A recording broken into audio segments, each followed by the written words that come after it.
हाँ जी, इलेक्ट्रोस्टैट का बहुत ही अच्छा क्वेश्चन है ये। ध्यान से समझिए पहले इसको। इस क्वेश्चन में क्या बोला है?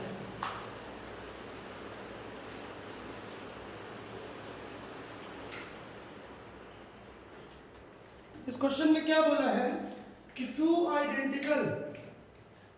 आइडेंटिकल चार्ज्ड मेटालिक स्फीयर्स हैं, ठीक है, जो रस्सी के through suspended through a string, ठीक है, identical string each of length L, making an angle theta with the vertical. This is vertical line. Vertical के साथ थीटा एंगल बनाते हुए सस्पेंडेड हैं two identical charged metallic sphere, ठीक है, समझ आ रहा है? जिस किसी का डेटा पैक खत्म हो जाए तो मैं वीडियो बना रहा हूं, ठीक है भाई? अब समझिएगा। तो इसमें पहला क्वेश्चन क्या पूछा है? पहला क्वेश्चन पूछा है find out angle of suspension, angle of suspension, ठीक है। और भी क्वेश्चन से पूछे जाते हैं। फोर्स की वैल्यू भी पूछ सकता है। इसकी वैल्यू, फोर्स की वैल्यू भी पूछ सकता है। कूलम फोर्स इसलिए कह सकते हो, कोई बड़ी बात इसमें नहीं है, समझ आ रहा है? लेकिन इसमें जो दूसरा क्वेश्चन पूछा जाता है वो बहुत इंपॉर्टेंट है। दूसरा क्वेश्चन क्या है सुन लीजिएगा, लिख लीजिएगा, लिखा चुका हूं पहले मैं। If the whole system immersed in liquid, if the whole system kept in liquid of density sigma, liquid की डेंसिटी क्या है? क्वेश्चन नंबर 2 सिग्मा, और स्फीयर की डेंसिटी क्या है? रो। आइडेंटिकल स्फीयर बोला है, मतलब दोनों का साइज क्या है? सेम है, और दोनों का नेचर भी क्या है? सेम है, ठीक है। या तो दोनों पॉजिटिव हैं या दोनों नेगेटिव हैं। बीच बीच में आप लोग लेफ्ट हो जाते हो, डेटा पैक अरेंज करो, ठीक है। 2 GB पर डे का डेटा पैक ले लीजिए, क्योंकि क्लासेस तो लंबी ही चलेंगी, मॉर्निंग इवनिंग चलेंगी, ठीक है। खासकर नेक्स्ट 15 डेज ऑनलाइन क्लास ही चलेगी ड्यू टू कोरोना लॉकडाउन, ठीक है। तो डेटा पैक आपको मैनेज करना पड़ेगा। हाँ जी, तो बोला है लिक्विड में सिस्टम को डुबो दिया गया, एंगल लेकिन सेम है, एंगल में चेंजेस नहीं आए हैं, बोला है क्वेश्चन में। Find out dielectric constant के, परावैद्युत स्थिरांक के ज्ञात करिए। डाई इलेक्ट्रिक कांस्टेंट के फाइंड करिए, समझ आ रहा है? हेलो, हाँ जी। तो अब समझेंगे करना क्या है अपने को। सबसे पहले अपने को 11th का जो कंसेप्ट है मैकेनिक्स का वो रेडी होना चाहिए। नोट करते जाना जिनका बेसिक क्लियर नहीं है, जो ठीक से 11 नहीं पढ़े हैं। रस्सी, वायर, थ्रेड, कभी भी क्वेश्चन में गिवन दे दे रस्सी, स्ट्रिंग्स, वायर और थ्रेड, इसमें जो फोर्स होता है, force on a string, wire, rope, thread is known as tension force T। दोनों आइडेंटिकल हैं इसलिए टेंशन दोनों में सेम होगा, ठीक है, T। अब समझिए मैथ्स, थोड़ा सा मैथ्स यूज होगी बैनर्जी वाले, यहाँ घबराएंगे नहीं। ये लाइन, वर्टिकल लाइन ड्रॉ कर दीजिए, किसी एक स्फीयर पे करिए। स्क्रीन ब्लर है तो चलिए क्लास मुझे क्लोज करना पड़ेगा अब, है ना? हेलो, हाँ तो कल, या तो फिर ऐसा करता हूं मैं वीडियो बना के कर दूं।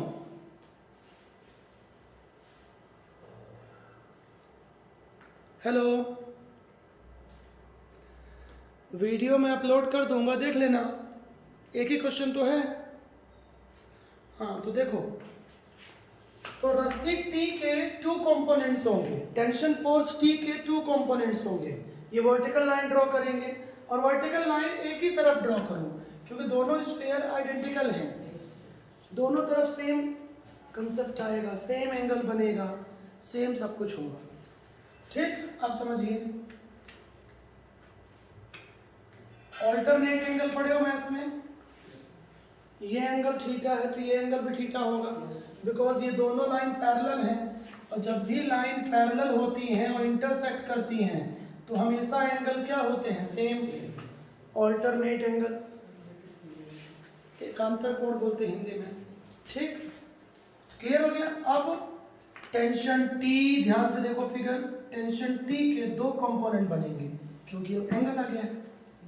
वैसे भी ऑब्लिक है, ऑब्लिक है ना टी, कंपोनेंट कब नहीं बनता है, जब कोई चीज हॉरिजॉन्टल हो या वर्टिकल हो। यदि कोई चीज ऑब्लिक है तो उसके कंपोनेंट तो होंगे, तो टी के होंगे टू कंपोनेंट्स, वर्टिकल हो जाएगा कॉस क्योंकि एंगल यहाँ पे लिया है आपने, और ये हो जाएगा साइन, सेम कंपोनेंट यहाँ बनेगा।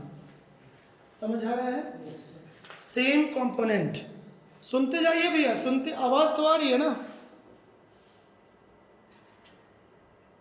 हाँ सुनते जाइए। वीडियो ब्लर है थोड़ा सा, कोई इशू नहीं है, जो लोग ऑनलाइन है गूगल मीट में वीडियो ब्लर है, सुनते जाइए, समझने का प्रयास करिए, ठीक है। जियो फाइबर भी काम, बहुत घटिया सर्विस है इसकी भी, जियो फाइबर की भी बेकार है, बेवकूफ़ बना रहा है। बीएसएनएल ठीक था, ये भी बेकार है जियो फाइबर। इसको तो शेयर मारो उसमें, फेसबुक में, मत लो जियो फाइबर, करो शेयर, घटिया सर्विस है। सब लोग करो शेयर फेसबुक में, ठीक है, सब लोग करो शेयर, तो हड़कम मचेगा कंपनी में। हाँ देखिए, सुधारेंगे काम थोड़ा में, आप समझिए। तो टेंशन, कुछ लोग खुश बोले ना करूँगा शेयर, ठीक, क्लास डिस्टर्ब रहेंगे तो आप पढ़ाओगे नहीं, कम क्लास कुछ तो ऐसे नहीं बोले कि ठीक से काम करने लगेगा तो फिर आप और लंबा लंबा जलाओगे, है ना। अभी तो कल से 6 घंटे 7 घंटे होने वाला है, परसों से 9-10 घंटे कर दोगे।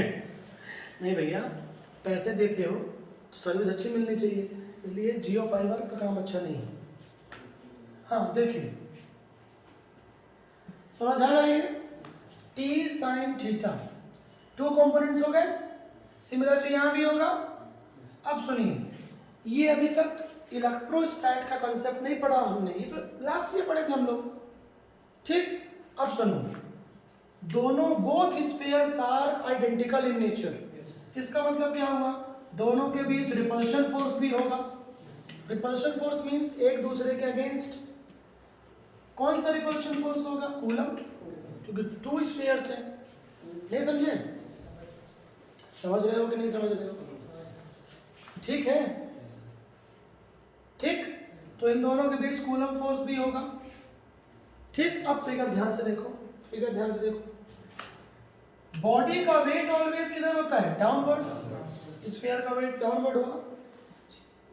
अपर component T cos theta, vertical component T cos theta, और नीचे कौन है, एम जी, बैलेंस कर रहा है। क्योंकि ये तो नहीं बोला है क्वेश्चन में ना कि स्फीयर ऊपर जा रहा है या नीचे जा रहा है। यदि ऐसा बोला होता कि स्फीयर ऊपर जा रहा है तो ये वैल्यू ज्यादा होती है, कम होती, समझ रहे हो। यदि नीचे जाता तो वेट ज्यादा होता, बट ये नहीं बोला है। इसका मतलब हम इक्वेशन बना सकते हैं, T cos theta is equal to M G. जिनका 11th वीक है समझिए, मैंने इक्वल क्यों किया, फिजिक्स में टू फोर्सेस इक्वल कब हो जाते हैं, इक्वल इसलिए है क्योंकि ये मूव नहीं कर रहा है। मूव नहीं कर रहा है मतलब ये दोनों फोर्स मैग्नीट्यूड वाइज सेम है और डायरेक्शन ऑपोजिट है। ये 11th का कंसेप्ट।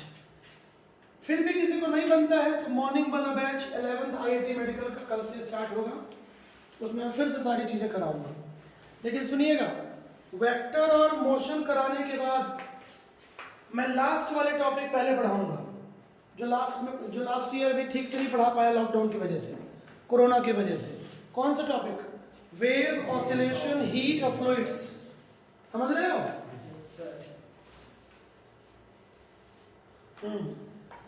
2-4 दिन बाद वही स्टार्ट कर दूंगा सीधे। चलिए अब देखिए, टी साइन थीटा किधर है, राइट साइड है, इसको कौन बैलेंस करेगा, बोलो कूलम फोर्स, ये इधर F, इस स्फीयर पे ये वाला फोर्स लोगे इधर लोगे और इस पे इधर, समझ रहे हो? T sin थीटा को कौन बैलेंस करेगा? Coulomb force. तो दूसरा इक्वेशन बन जाएगा T sin theta is equal to F, coulomb force. Coulomb force क्यों? क्योंकि दोनों दो स्फीयर हैं, टू बॉडीज हैं और चार्ज्ड हैं, टू बॉडीज कहीं भी आ जाए चार्ज्ड, कूलम फोर्स होगा। समझ रहे हो कि नहीं समझ रहे हो भैया? ठीक है,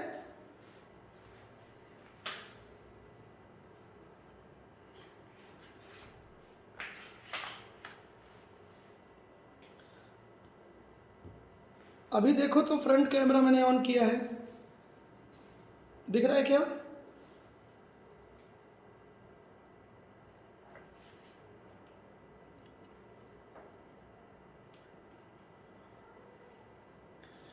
देखिए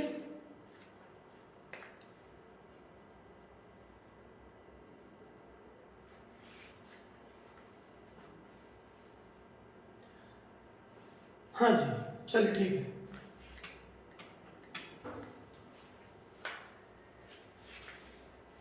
हाँ जी समझिए। तो अब क्या होगा, ध्यान से देखिए, अब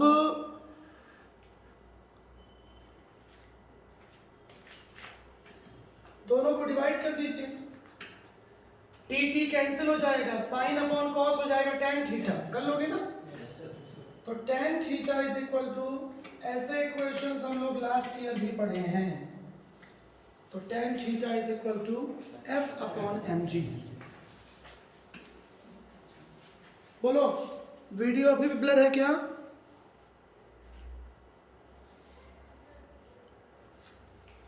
हो गया, मैंने वीडियो रिकॉर्ड कर लिया है, यूट्यूब पे डाल दूंगा तो आप लोग देख लेना। चलिए, so tan theta is equal to F upon M G, ठीक है?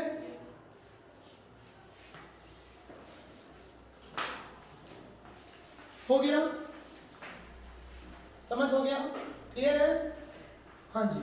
अब इसमें दूसरा क्वेश्चन पूछा है, find out dielectric constant, और पूरे सिस्टम को लिक्विड में इमर्स्ड कर दिया गया है बट एंगल सेम है और डेंसिटीज गिवन है, ठीक है?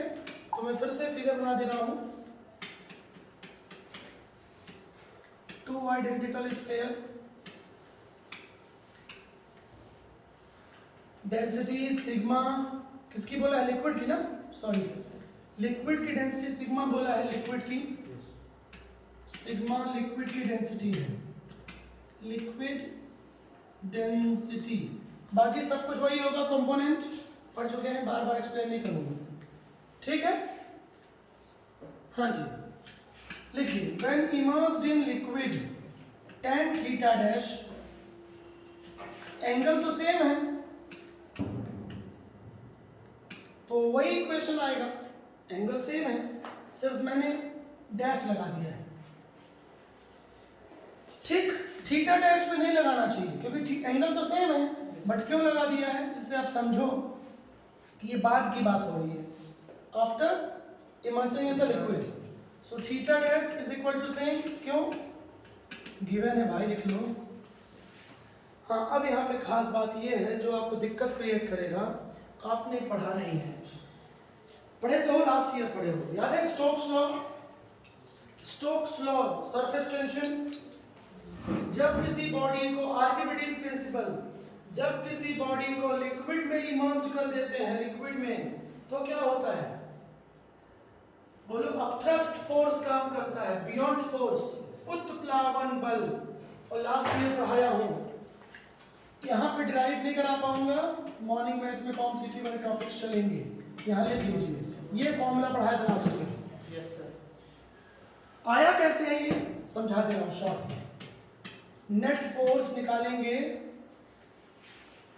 ड्रॉ करना है, कर लो, ये कोई बॉडी है, बॉडी वेट ऑलवेज डाउनवर्ड्स, ठीक है?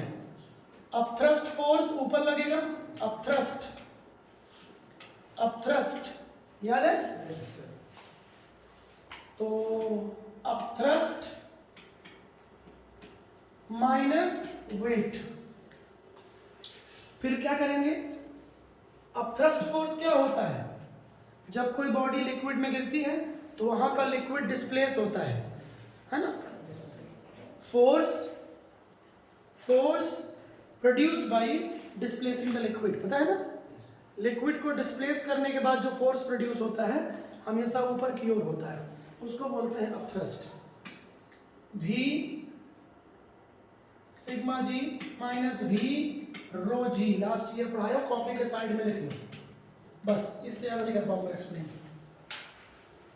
वॉल्यूम लेंगे 4/3 पाई आर क्यूब, सॉल्व करेंगे तो यही आएगा। अभी फिलहाल आप इसको याद करिए, और न्यूमेरिकल्स के लिए याद रखना ही पड़ेगा। यहां से कंसेप्ट क्या निकल के आया कि मीडियम की डेंसिटी चेंज होने से एक्सेलरेशन ड्यू टू ग्रेविटी में चेंज होती है।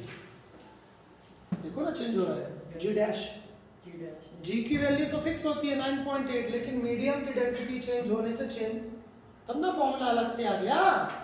ये फॉर्मूला याद रखिए, सिग्मा लिख लिया हो, क्या है? डेंसिटी ऑफ लिक्विड, और rho density of the given body. समझ गए क्या? अब थीटा डैश की जगह क्या लिख दीजिए? थीटा। बोलो F dash M G dash. Equation जो भी है, थर्ड है कि फोर्थ है? थर्ड है शायद, ठीक है। इसके पहले क्या आया था? इक्वेशन 2, सॉरी इक्वेशन 4 है ये, थर्ड तो यही आया था। एफ पहले क्वेश्चन में एफ बाई एम जी, जब नहीं डुबोए थे, जब पूरा सिस्टम एयर में था, तो ये इक्वेशन आया था ना।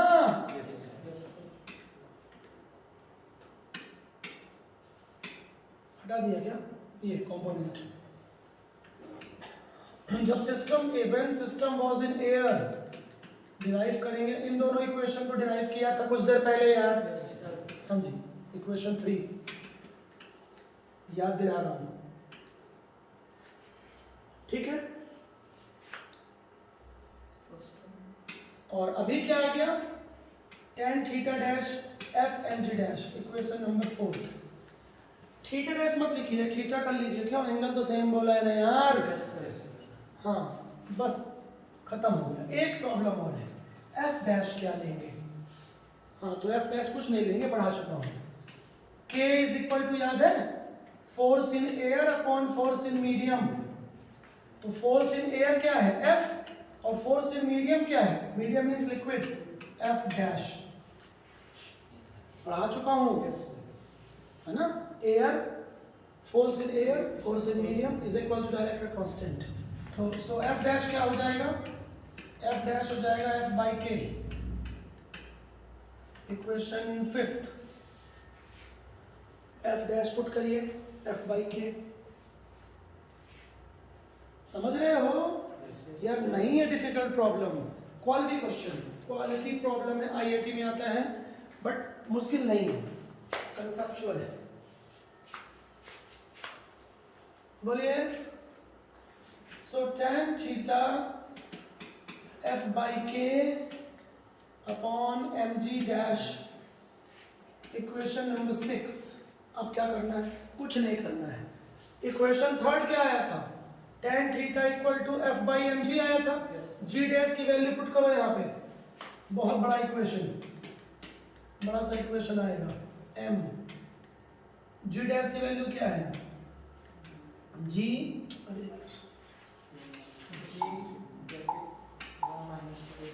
जी 1 माइनस सिग्मा बाई रो, ठीक है।